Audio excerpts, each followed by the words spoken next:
आज की बड़ी खबर है, दिल्ली में हुई बीजेपी की केंद्रीय चुनाव समिति की बैठक को लेकर इसी से जुड़े 10 बड़े अपडेट्स आपको दिखाते हैं। दिल्ली में बीजेपी की केंद्रीय चुनाव समिति की अहम बैठक पीएम मोदी की अध्यक्षता में हुई। इस बैठक में दिल्ली की बाकी बची 41 सीटों पर उम्मीदवारों के नामों पर चर्चा। अब उम्मीदवारों का नाम का ऐलान जल्द हो सकता है। बैठक में बीजेपी के राष्ट्रीय अध्यक्ष जेपी नड्डा समेत कई केंद्रीय मंत्री, वरिष्ठ नेता मौजूद रहे। बीजेपी ने पहले ही जारी अपनी एक लिस्ट में 29 उम्मीदवारों के नामों का ऐलान कर दिया है। बीजेपी केंद्रीय चुनाव समिति की बैठक में पीएम मोदी ने नेताओं और कार्यकर्ताओं को संबोधित किया। सूत्रों के हवाले से खबर, उन्होंने कहा, दिल्ली की जनता का बीजेपी पर भरोसा बढ़ा है, लेकिन हमें जीतने के लिए और प्रयास करने की जरूरत। उन्होंने जोर देकर कहा, दिल्ली की जनता के सामने आम आदमी पार्टी और केजरीवाल के झूठ को उजागर करना होगा, उनकी असलियत को सामने लाना होगा। सूत्रों के हवाले से खबर, बीजेपी की आने वाली सूची में महिला उम्मीदवारों की संख्या बढ़ सकती है। ये संख्या 2020 की तुलना में 2 गुना तक हो सकती है। आने वाली दूसरी लिस्ट में 10 महिला उम्मीदवारों के नाम, 29 उम्मीदवारों की पहली लिस्ट में सिर्फ 2 महिलाएं थीं। दिल्ली विधानसभा चुनाव के लिए बीजेपी ने अपना संकल्प पत्र तैयार किया। सूत्रों के मुताबिक इसे जल्द जारी कर दिया गया है। प्रदेश की संकल्प पत्र समिति ने इसे केंद्रीय नेताओं के पास भेजा। इसमें बीजेपी महाराष्ट्र और मध्य प्रदेश की तर्ज पर महिलाओं को प्रति महीने धनराशि की घोषणा कर सकती है।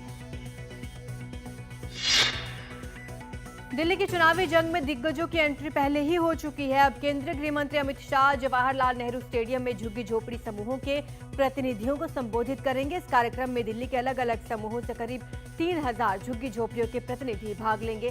बीजेपी ने झुग्गियों के वोटर्स को लुभाने के लिए विशेष पहल शुरू की है।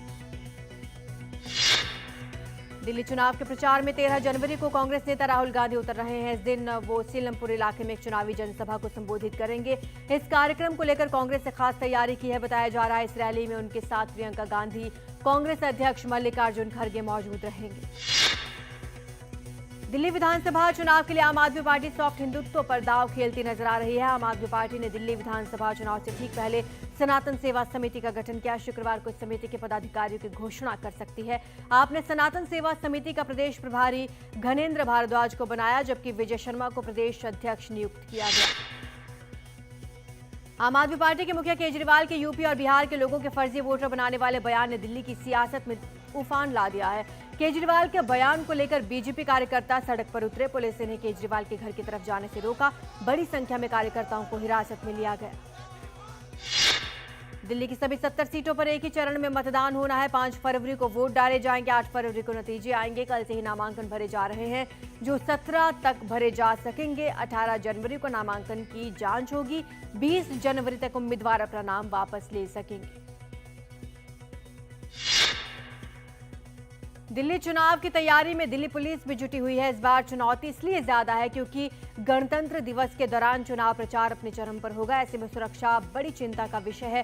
स्पेशल सीपी ने कहा, हमें रैलियों, पदयात्राओं को कवर करना होगा, साथ ही आतंकवाद विरोधी कदम उठाने होंगे।